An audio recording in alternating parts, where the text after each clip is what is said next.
이게 평균율입니다. 사실 그 추락이고 물리학이란 말이죠. 그런 규칙에 기반해서 새로운 것들을 만들어내는데 피타고라스. 우리 악기의 우수성 그런 게 많이 보여요. 네.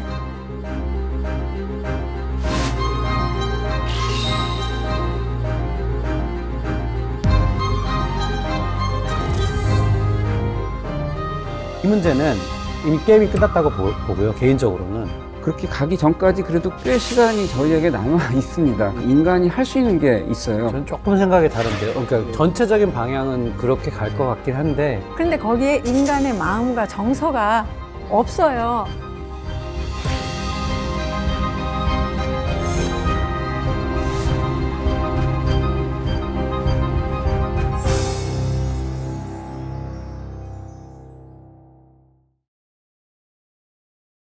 인류 전체의 역사에 특별한 흔적을 남긴 소리, 음악에 대한 다양한 이야기를 나눠보는 시간입니다. 모든 순간의 소리. 안녕하세요. 저는 진행을 맡은 아나운서 서현진입니다. 반갑습니다. 이번 시간에 우선 저희와 함께 해주실 음악학자 한 분 소개해 드릴게요. 김진호 교수님 인사 부탁드릴게요. 네, 안녕하십니까. 저는 음악학자이기도 하고 또 작곡가로서 활동도 합니다. 작곡가로서는 현대음악을 주로 작곡을 하고요. 진화론, 진화심리학, 현대음악 이론 뭐 이런 것들에 관심이 좀 많습니다. 반갑습니다. 반갑습니다. 저는 음악 심리학자가 되고 싶었으나 꿈에서 그치고 그럼에도 불구하고 음악이 사람의 마음에 미치는 영향에 늘 관심을 많이 가지고 있는 인지심리학자 김경일입니다.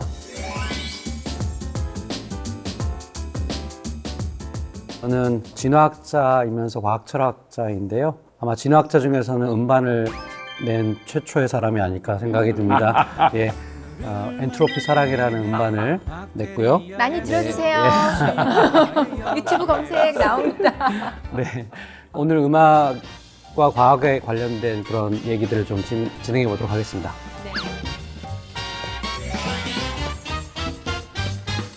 안녕하세요. 저는 영어 선생을 하다가 새로운 학문을 시작하기에는 상당히 늦은 나이에 한국음악 이론을 공부하겠다고 평생 공부하겠다고 달려들어서 즐거움을 만끽하고 70에 딱 그만뒀습니다.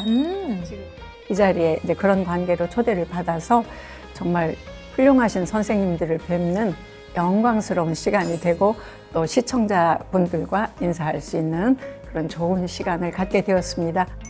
네, 반갑습니다.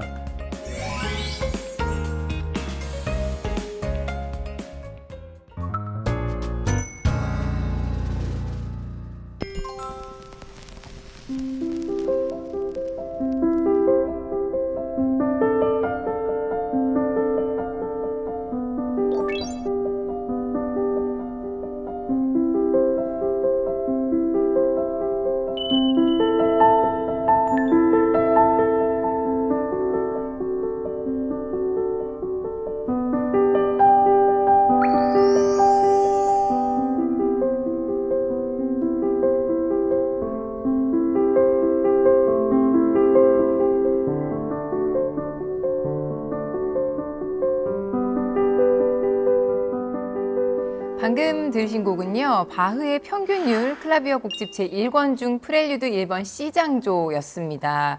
이 곡의 제목 중에 평균율이 현대적 음악의 기초가 된 아주 중요한 개념이라고 하더라고요. 이게 뭔지 김진우 교수님 쉽게 설명 좀 부탁드릴게요. 예, 쉽게 설명하는 게 참 어려운데 어려운 내용. 이렇게 한번 가정을 해볼게요. 제가 이제 김진호가 아니고 도가 되고요. 우리 남 선생님은 도샵이 되고 레가 되고 레샵이 되고 미가 됩니다. 한 옥타브 안에 서로 다른 12개의 음들이 있는데 음들 사이의 간격이 등간격이 되는 것, 그 등간격으로 만드는 조율을 평균율이라고 할 수 있을 것 같아요. 그러니까 음들 사이의 조율을 이렇게 저렇게 배열을 하는 고민을 하시는 분들이 있었는데 이분들이 역사상에 등장하셨던 수학자분들, 음악학자분들 이런 분들이었던 거고, 그런 분들의 어떤 학문적인 고려의 결과 등간격으로 하는 게 제일 낫겠다 이렇게 판단이 돼서 그대로 가자 이게 평균율입니다. 저희는 등간격이란 말이 제일 먼저 들어와요. 어, 왜냐하면 이제 인지심리학자들이 사람의 마음을 측량하고 측정할 때 우리 아주 흔하게 설문지 쓰잖아요. 어떤 현상에 대해서 물어보라고 할 때 측정할 때 5점 척도 뭐 7점 척도 이런 거 쓰는데 이게 정말 등간격이라는 진짜 전제가 성립이 돼? 이거 되게 근본적으로 의심해 보라고 한번 생각을 듣거든요. 그럼 그러면서 꼭 배우는 그 수학자가 이제 피타고라스. 만물의 근원은 수다, 피타고라스, 뭐 수학 이런 거 얘기했는데 거기 음악 얘기 나와서 지금도 기억납니다. 피타고라스가 음계를 만들었고 화음 시스템도 정립했고 심지어는 그래서 바로크 시대 음악까지는 대부분 그 피타고라스 그 음계 가지고 썼다.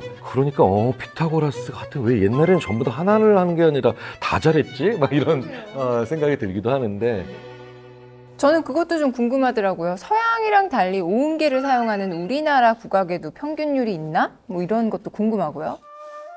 국악에는 당연히 평균율이 없고요. 그런데 그 율관을 만들어진 과정을 보면 삼분손익법 그렇게 말해요. 공황의 울음소리가 나는데 그게 황종이에요.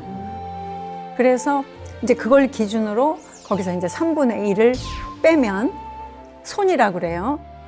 서양 음악에서 5도 위 음이 나오잖아요. 똑같아요. 임종이라고 그래요. 5도 위가 그 음이 나오고 또 임종서 3분의 1을 더하면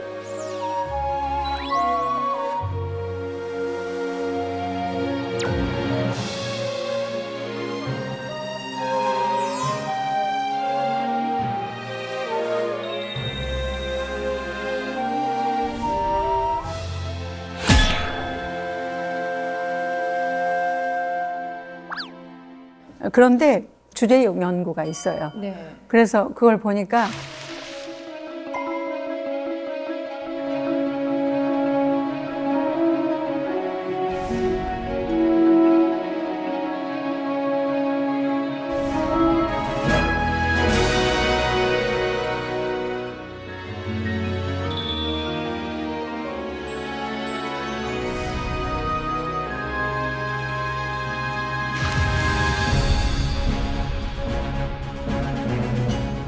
한국에 그게 그대로 들어와서 우리 책에도 있어요.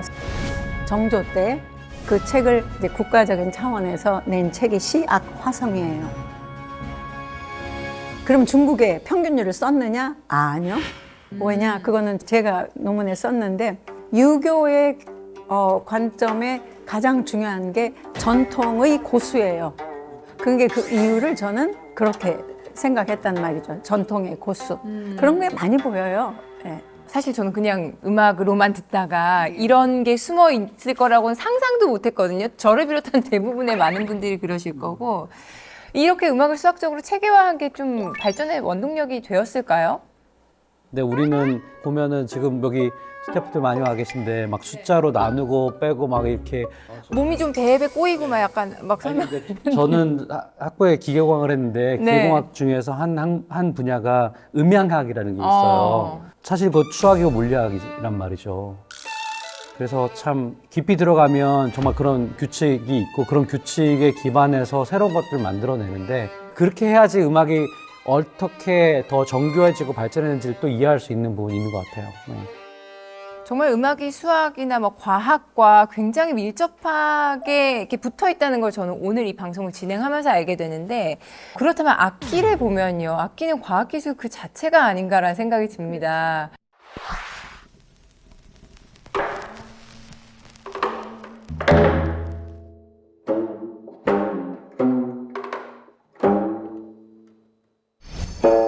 얼씨구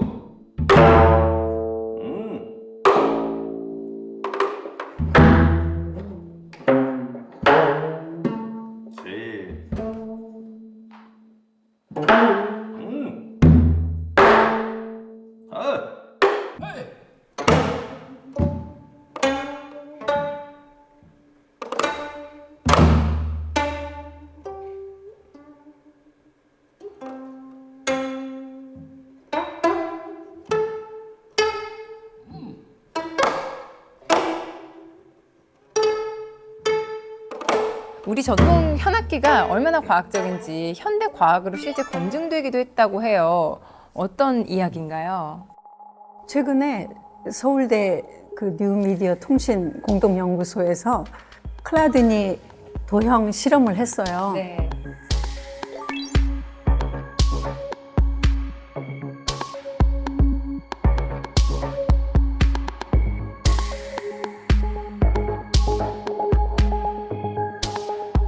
고운 소리가 날 수 있는 원칙, 법칙, 비결이 그 악기에서 내는 현의 소리와 울림통에서 받는 그게 같아질 때 고운 소리가 난다 하는데,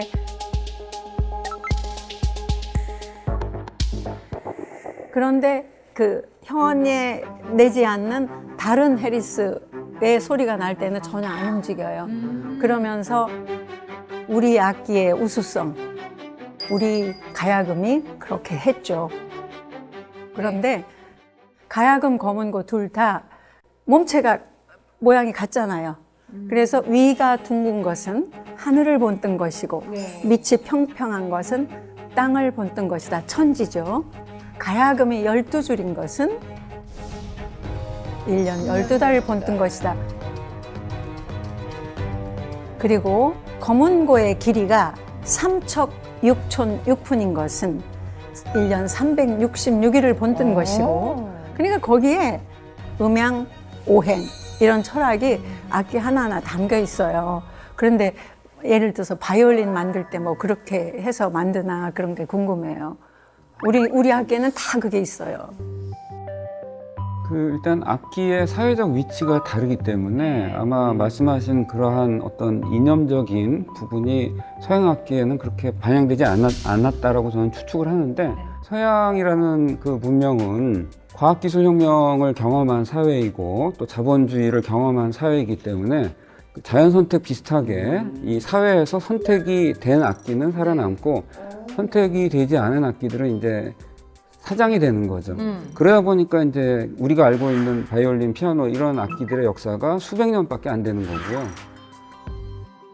그 악기가 그런 역사성을 갖고 있고 사라지기도 하고 새로 생겨나기도 한다면, 예를 들면 우리가 피아노 이후에 피아노 비슷한 게 뭐 생물하고 치면 종문화 같은 게 가능할까를 제가 짧게 상상을 해봐도 상상이 잘 안 되는데요. 일단 피아노가 챈발로라는 악기를 대체한 악기거든요. 맞아요. 네. 그리고 지금까지 이어지고 있고 뭐 굉장히 많은 피아니스트들이 피아노를 이용해서 많은 감동적인 음악을 연주하는데, 피아니스트들에게 그런 질문을 하면은 조금 결례일 수는 있죠. 당신은 피아노가 언제까지 존속할 거라고 생각하느냐. 한 번도 그런 생각을 해보지 않았을 수도 있는데, 저는 사실 우리 교수님이 질문을 잘해주셔서 감사한데 생각을 좀 합니다. 정말 얼마나 오래 갈까? 오래 못 갈 것 같아요. 제가 봤을 때는 피아노나 바이올린이나 이런 악기들이. 그러니까 그거가 완전히 사라지지는 않겠지만요, 사회적인 쓰임새가 많이 감소할 거라고 생각을 합니다. 지금 이 순간도 피아노나 바이올린이나 기타 여러 가지 악기들이 계속해서 사회적으로 좀 사용 쓰임새가 좀 덜해지고 있고요. 그 대신 등장하고 있는 악기가 그 모든 악기들, 개별 악기들의 성능, 기능, 음색 이런 것들을 다 종합한 신디사이저라는 악기가 있어요. 대중음악 그 연주회 가서 보시면은 이제 가수가 앞에서 막 노래 부르고 뒤에서 드럼 치고, 그 버튼을 누름에 따라서 이 건반이 피아노 소리를 내다가 바이올린 소리를 낼 수도 있고 오케스트라 소리를 낼 수도 있고 이렇습니다. 많은 사람들이 이제 피아노보다는 피아노 기능을 장착한 컴퓨터의 어떤 사용을 하고 있지 않을까, 하고 있고 앞으로도 더 하게 되지 않을까, 이런 추측을 해봅니다. 저는 조금 생각이 다른데요. 그러니까 전체적인 방향은 그렇게 갈 것 같긴 한데, 예를 들어 쇼팽 콩쿠르나 차이코스키 콩쿠르이 있잖아요. 우리는 거기에 1등한 사람들, 수상한 사람들을 어마어마한 예술가라고 칭송을 하고 실황 연주를 듣기 위해서 줄을 서고, 저는 미래에도 여전히 누가 쇼팽 콩쿠르에 우승했느냐, 차이코스키에 누가 우승했느냐가 되게 중요한 관건이 될 것 같거든요. 아니 신테사이저 막 하면서 막 버튼 누르고 이거를 누가 제일 잘하는, 이걸 가지고 우리가 평가를 할 것 같지는 않은 느낌이에요. 그것도 궁금하더라고요. 엄청 비싼 그런 악기들, 뭐 스트라디바리 뭐 이런 거는 색다르게 다뤄줘야 될 것 같고, 뭐 조율이나 이런 면에 네, 있어서도 네, 네. 그런 부분에 굉장히 뭐 과학이나 이런 것들이 많이 수학적인 부분이나 이런 것들이 엄청 들어갈 것 같다는 생각이 들거든요. 바이올린, 비올라, 첼로가 다 스트라디바리우스 이름으로 만들어진 악기들이 한 600개쯤 되는데요.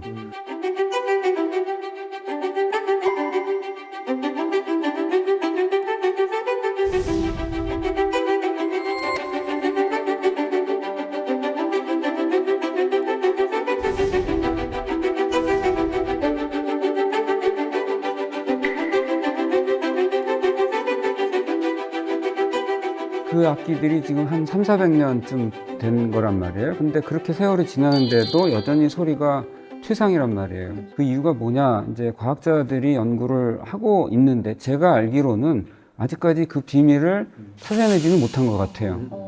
제가 모를 수도 있지만 또 심지어는 이런 얘기도 있어요. 뭐 에밀레 종 만들기 위해서 어떤 어린아이를 집어넣어서 제물로 만들어서 녹여서 그걸 이제 재료로 에밀레 종을 만들었다. 스트라디바리우스도 그런 비슷한 얘기가 있습니다. 제작자가 자기 자식을 제물로 바쳐서 녹여서 니스에 이제 녹였다. 뭐 이런 얘기가 있는데 늘 자식을 갖고 뭐라고. 그건 좀 말이 안 되는 거죠. 그런 이야기가 있다는 것 자체가 이 악기의 실제는 너무나 매혹적이지만 그 과학적 원리에 대해서는 우리가 모르니까 이제 그런 얘기에 우리가 혹하는 것인데 그 스트라디바리우스의 어떤 비밀은 무엇인지에 대해서는 이제 저도 모르고 과학자들도 모르지만 바이올린의 어떤 특장점이라고 할까 이런 거에 대해서는 말씀을 간단히 드릴 수 있을 것이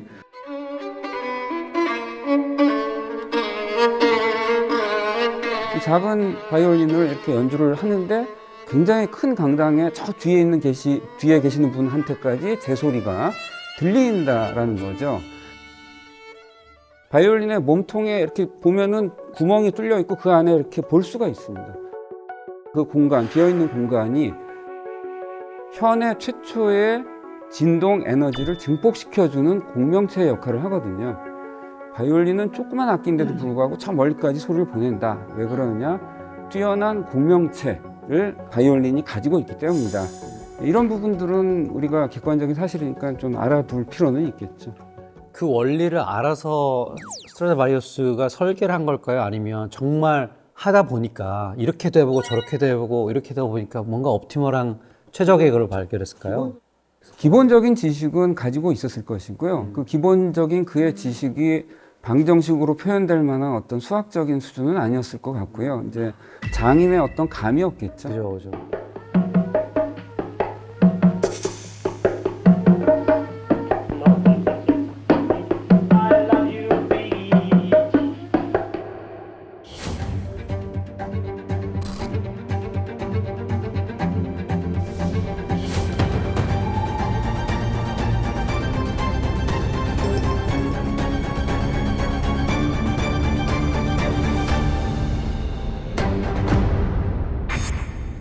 제 주변을 보면 제 주변에 이제 수학자들, 과학자들, 뭐 물리학자들, 생물학자들 많이 있는데 특히 물리학이나 수학자들의 약간의 정신적인 특성이 있어요. 일종의 카오스에 대한 어마어마한 두려움이 있어요. 내가 이거를 뭔가 숫자로 환원할 수 없다든가 아니면 이거에 대한 규칙을 패턴을 인식할 수 없다든가 했을 때 몸이 불편해요. 그 사람들은 진짜 위대한 물리학자들 전기를 보면 난 이걸 이해하지 못해서 정말 병에 걸리겠다 라는 얘기들이 진짜 있고요. 예를 들어 음악과 미술을 이제 비교를 해보면 미술은 거기서 어떤 패턴을 찾거나 아니면 수학적인 원리를 찾기는 좀 대단히 힘들어요. 뭔가 느껴진다 라고 하는 직관은 우리가 작동하지만 마치 지금 피타고라스가 수학을 통해서 화음을 얘기했듯이 그런 정도의 것은 아닌 것 같아요. 그래서 확신은 못하겠지만 미술보다는 음악에 조금 더 이런 어떤 수학적인 원리들 그런 것들을 찾는 사람들이 많다 이렇게 얘기하고 싶습니다. 어떤 미술 작품을 보고 난 다음과 그다음에 좋은 음악을 듣고 난 다음에 특정한 측면에서 좀 차이가 날 것 같아요. 뭐냐면 기본적으로 우리 이런 미술품을 보면서 굉장히 다양한 해석들을 가능하게 맞아요. 하고요. 네. 그리고 이제 음악은 오히려 다양했던 사람들을 획일화한다는 게 아니라 의외의 공간으로 한 번에 옮겨 한 번에. 네, 한 번에 옮길 수 있는 굉장히 독특한 특징이 있죠. 그래서 사실 선동 미술이라는 건 되게 약한데 선동 음악은 굉장히 강한 그 효과를 가지고 있죠. 그런 면에서 봤을 때 저는 오히려 응용한다면 다 해석도 제각각이고 개인차를 보여야 되고 막 정말 다양한 아이디어를 내야 되는 그런 것들이 필요하다면 저는 좀 미술 쪽으로. 네, 그런데 정말 우리 한번 뜻을 모아보고 중지를 모은다라고 보통 얘기를 하는데 이런 메시지로 같이 한번 가볼 때는 이럴 때 음악이 참 괜찮을 것 같다는 그런 생각.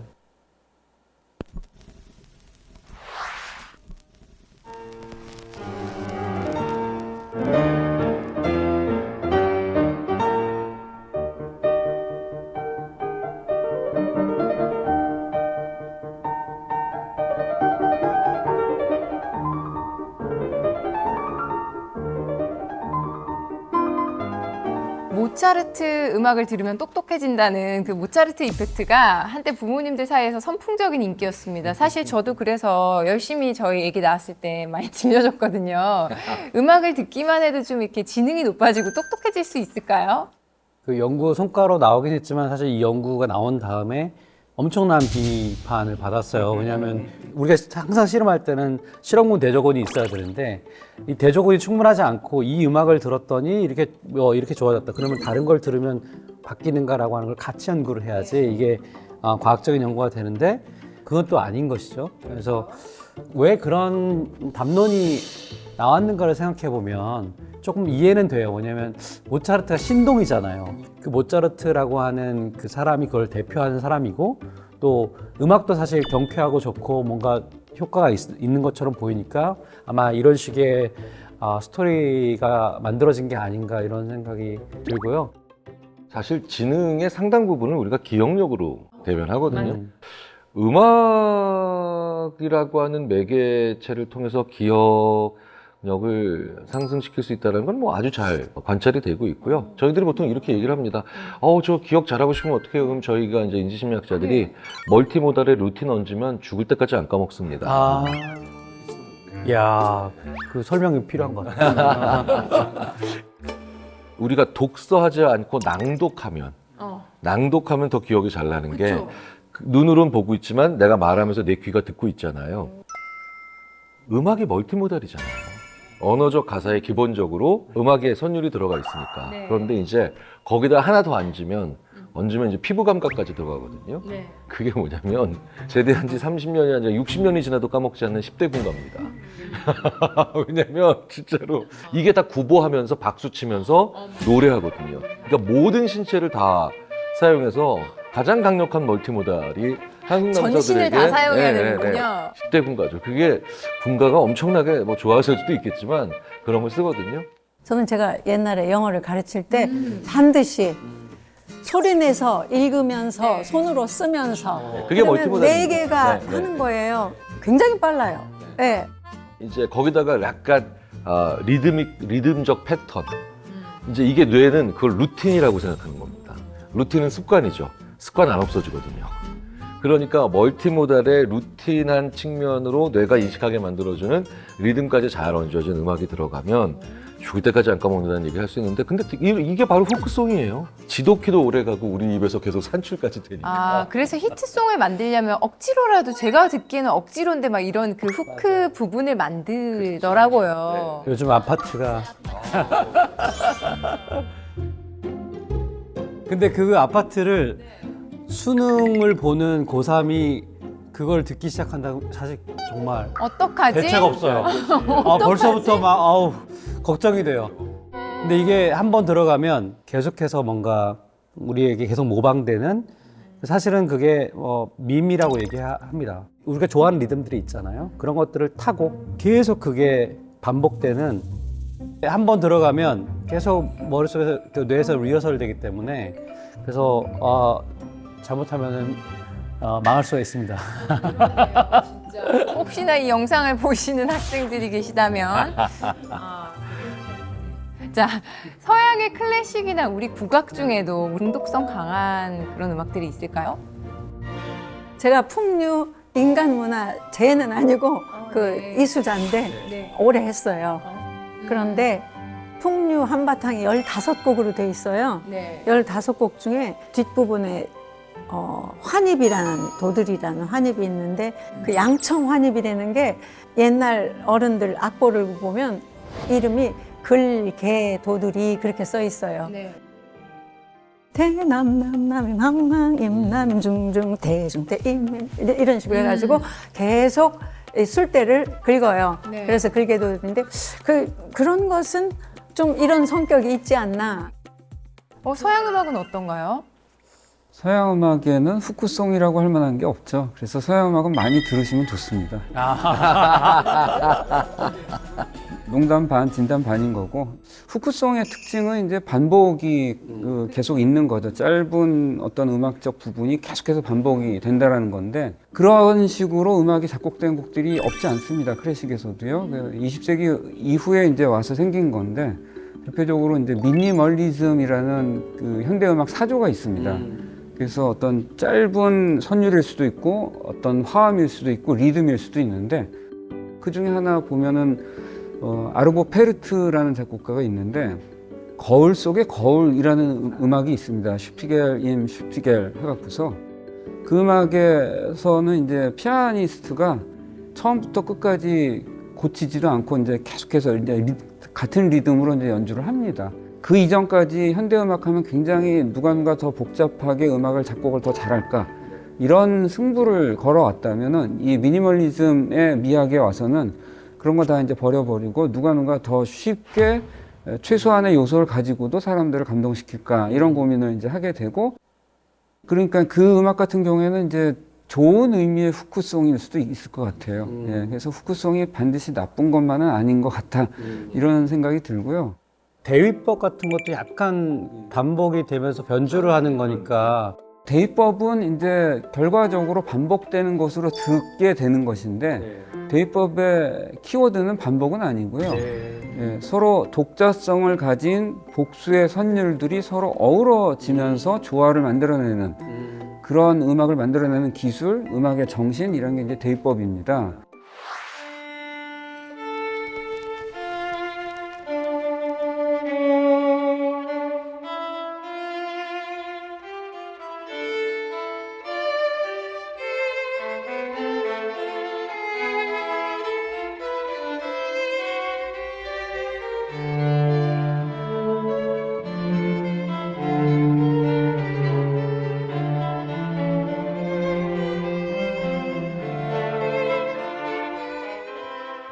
그런데 사실 그렇게 그럴듯한 대위법적인 이념으로 만들어진 음악을 보통 사람들이 잘 캐치를 못해요. 여러 선율들의 독자성도 캐치를 못하고 그 독자성들을 가진 선율들이 어우러져서 상위의 질서를 만들어내는데 그것도 또 캐치를 못해요.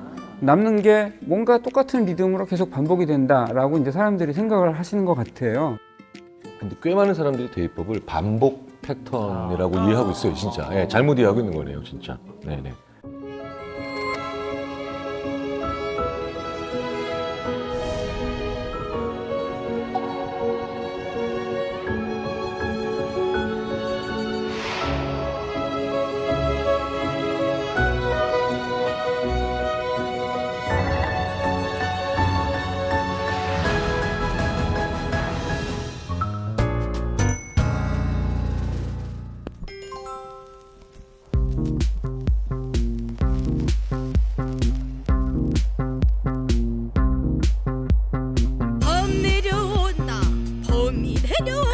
이 노래 너무 좋아. 골로 대한 짐승이 내렸다. 몸은 덜숭덜숭 꼬리는 잔뜩 핫팔이 넘고 해머리 흔들며 전동 같은 앞다리 동화 같은 뒷발로 양기 찌어지고 새낙 같은 발톱으로 잔디뿌리 왕모래. 예, 요즘 젊은이들은 기존 음악을 굉장히 재밌게 예를 들면 경기 민요 같은 거 경기 그 음악을 락 스타일로 생각도 하고 저도 푹 빠지고 너무 반했어요. 새로운 시도. 네.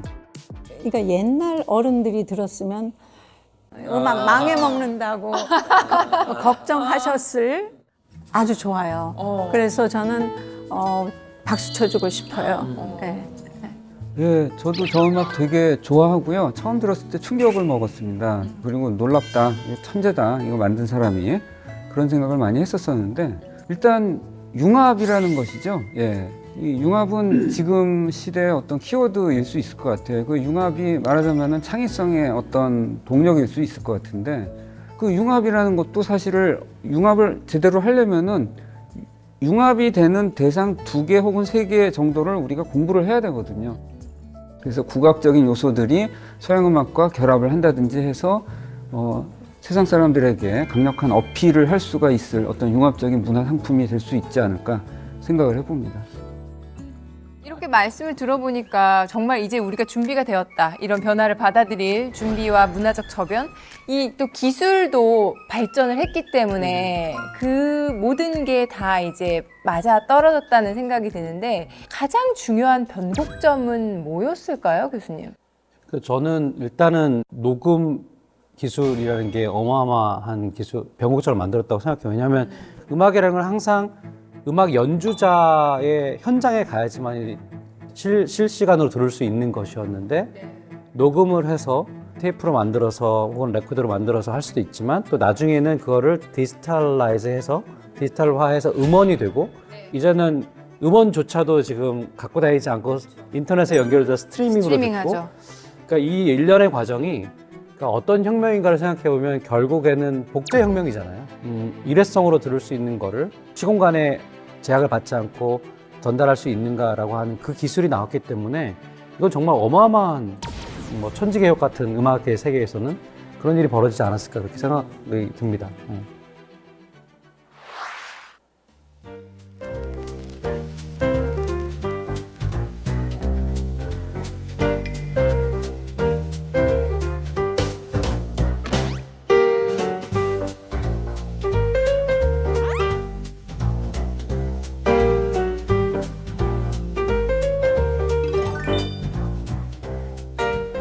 멋진 재즈 연주곡 한 곡 들려드렸습니다. 다들 어떠셨나요? 감상평 한번 들어볼까요? 연주 잘하는데요.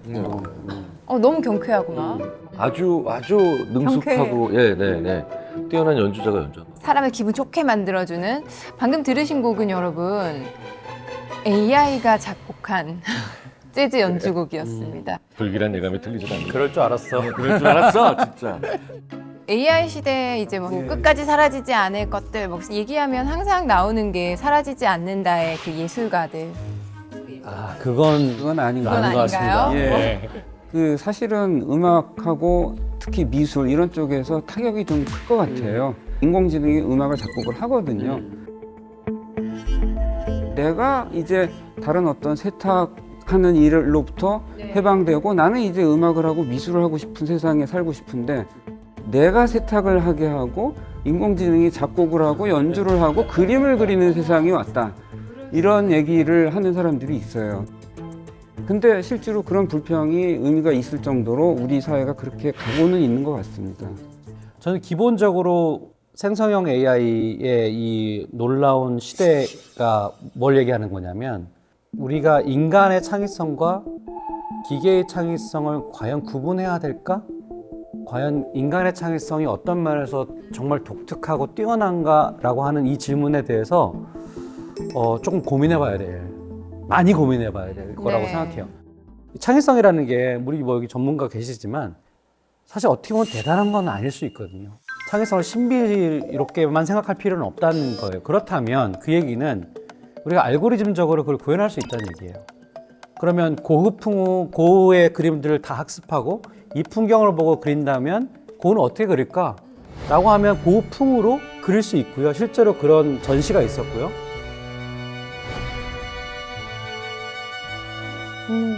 이게 그러면 음악에서는 불가능해요. 음악에서 당연히 그렇죠. 이게 수로 되어 있고 규칙을 갖고 있다 그러면 이게 AI가 제일 잘하는 거예요. 자, 그래서 저는 이 문제는 이미 게임이 끝났다고 보고요.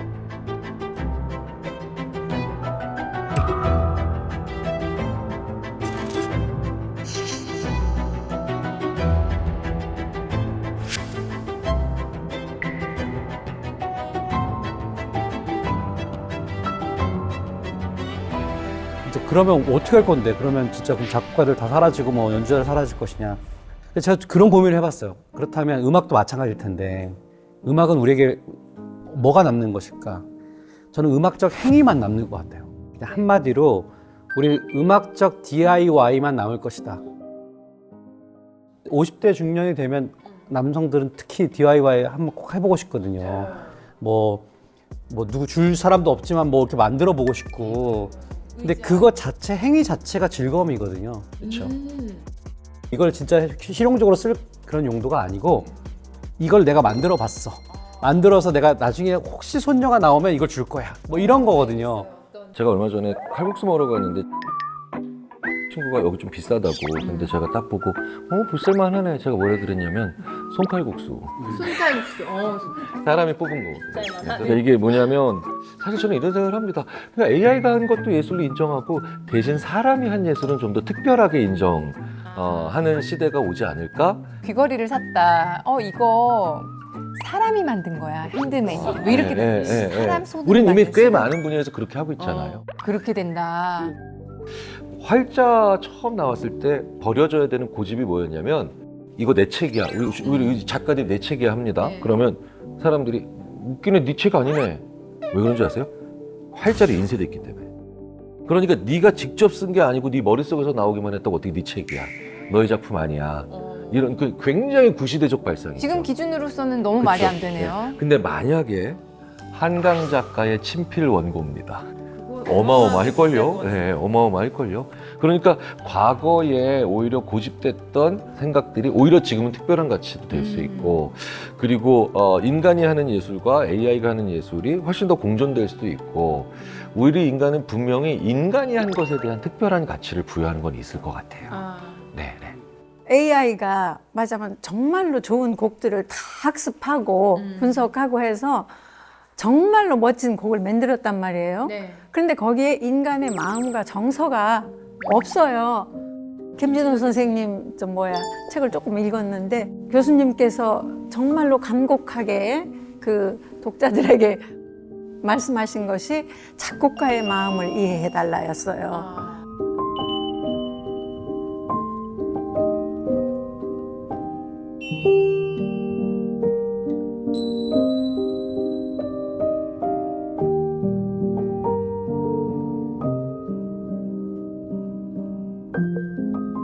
인간적인 정신과 마음, 영혼 이런 것이 담아있지 않기 때문에 제가 듣기 전과 듣기 후가 처음부터 구별할 수 있는 능력은 없어요.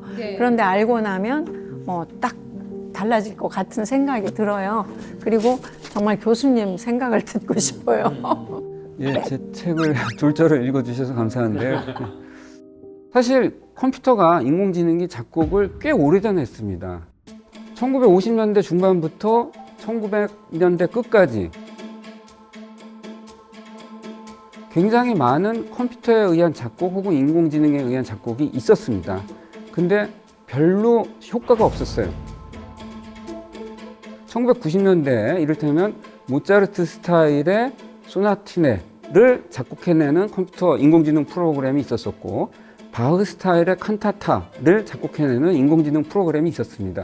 지금도 그 데이비드 코프라는 이제 미국 작곡가 겸 프로그래머이고 대단한 학자인데, 유튜브에 이제 자기가 그렇게 올려놓은 그 사람의 인공지능이 만들어낸 여러 쇼팽 스타일의 야상곡 이런 것들이 있어요. 지금도 들어보시면 들을 수가 있는데 별로예요.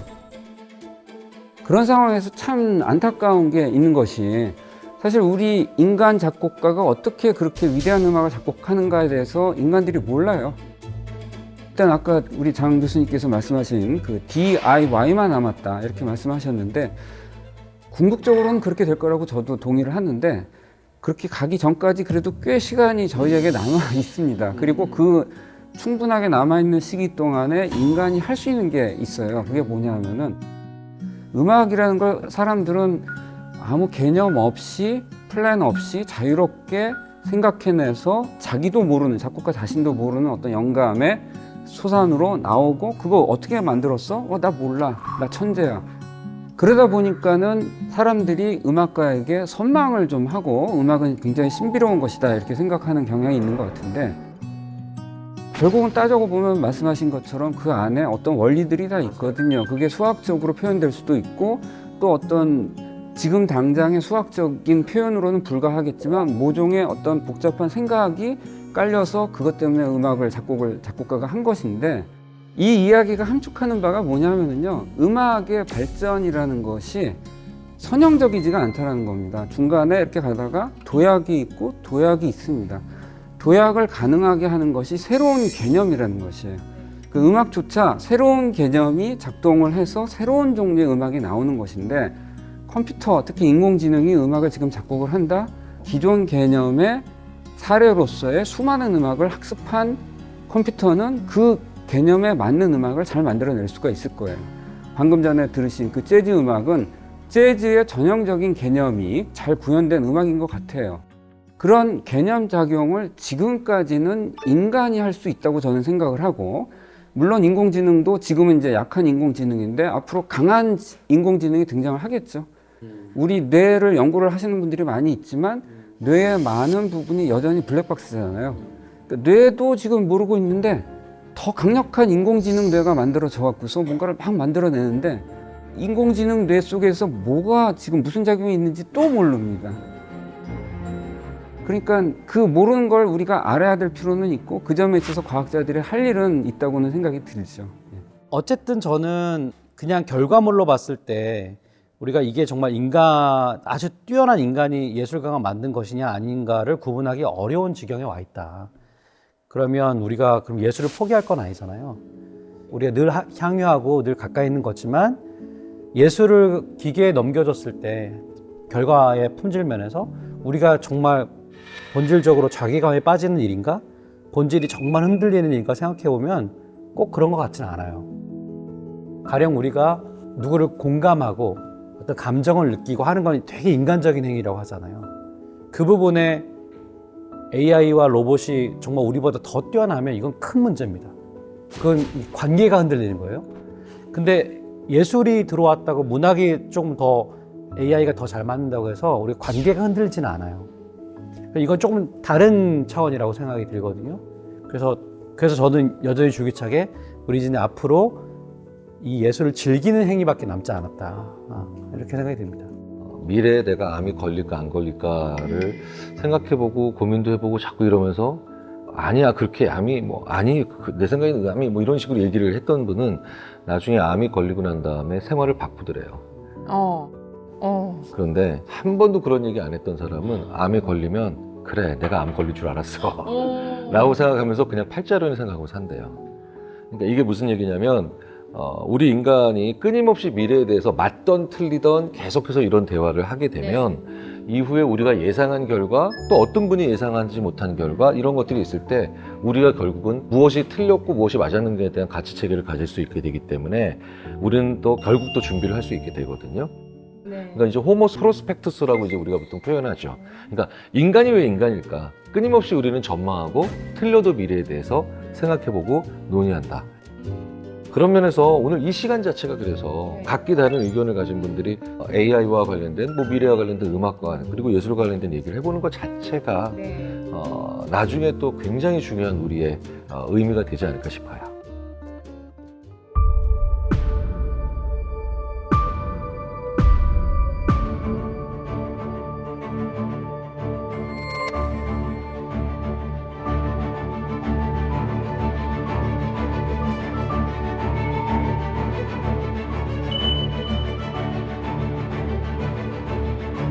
마지막으로 이제 정리를 해야 할 때입니다. 오늘 함께 하신 소감 듣고 싶어요. 네 분 한마디씩 해주시죠. 굉장히 많이 배웠고요. 제가 약간 공부는 충분히 즐겼으니까 안 하려고 했는데 더 해야 되겠다. 해야겠다. 또 논문 쓰시겠네요, 선생님. 저도 많이 배웠고요. 또 여러 교수님들, 선생님들 참 반갑게 이렇게 만나게 돼서 참 좋았습니다. 감사합니다. 저는 이제 오늘 이 시간은 되게 음악의 미래에 대해서 얘기를 많이 해서 이게 결국에는 우리가 살아있는 동안 계속 음악을 즐기고 경험하는 게 너무 중요하겠구나. 그 행위를 자체를 많이 해보자. 저는 왠지 모르게 이 과정에서 한 중간쯤부터 아, 내가 너무 듣던 음악만 듣고 있구나라는 생각이 들어서 오히려 이런 얘기를 하는 과정에서 아, 과거의 음악이든 지금 현재 음악이든 앞으로 또 가까운 미래 음악이든 안 들었던 음악을 계속해서 좀 들어봐야 되겠다라는 생각을 아주 강렬하게 가지는. 저랑 비슷한 생각하셨네요. 집에 가는 길에 새로운 음악 듣겠습니다. 자, 인류의 진화에서부터 사회, 문화, 심리, 종교, 과학까지 역사의 모든 순간에 함께한 소리, 음악에 대한 다양한 이야기 들려주신 네 분께 감사의 말씀 전하면서 저희는 여기서 이만 인사드리겠습니다. 함께해 주신 여러분 고맙습니다. 감사합니다.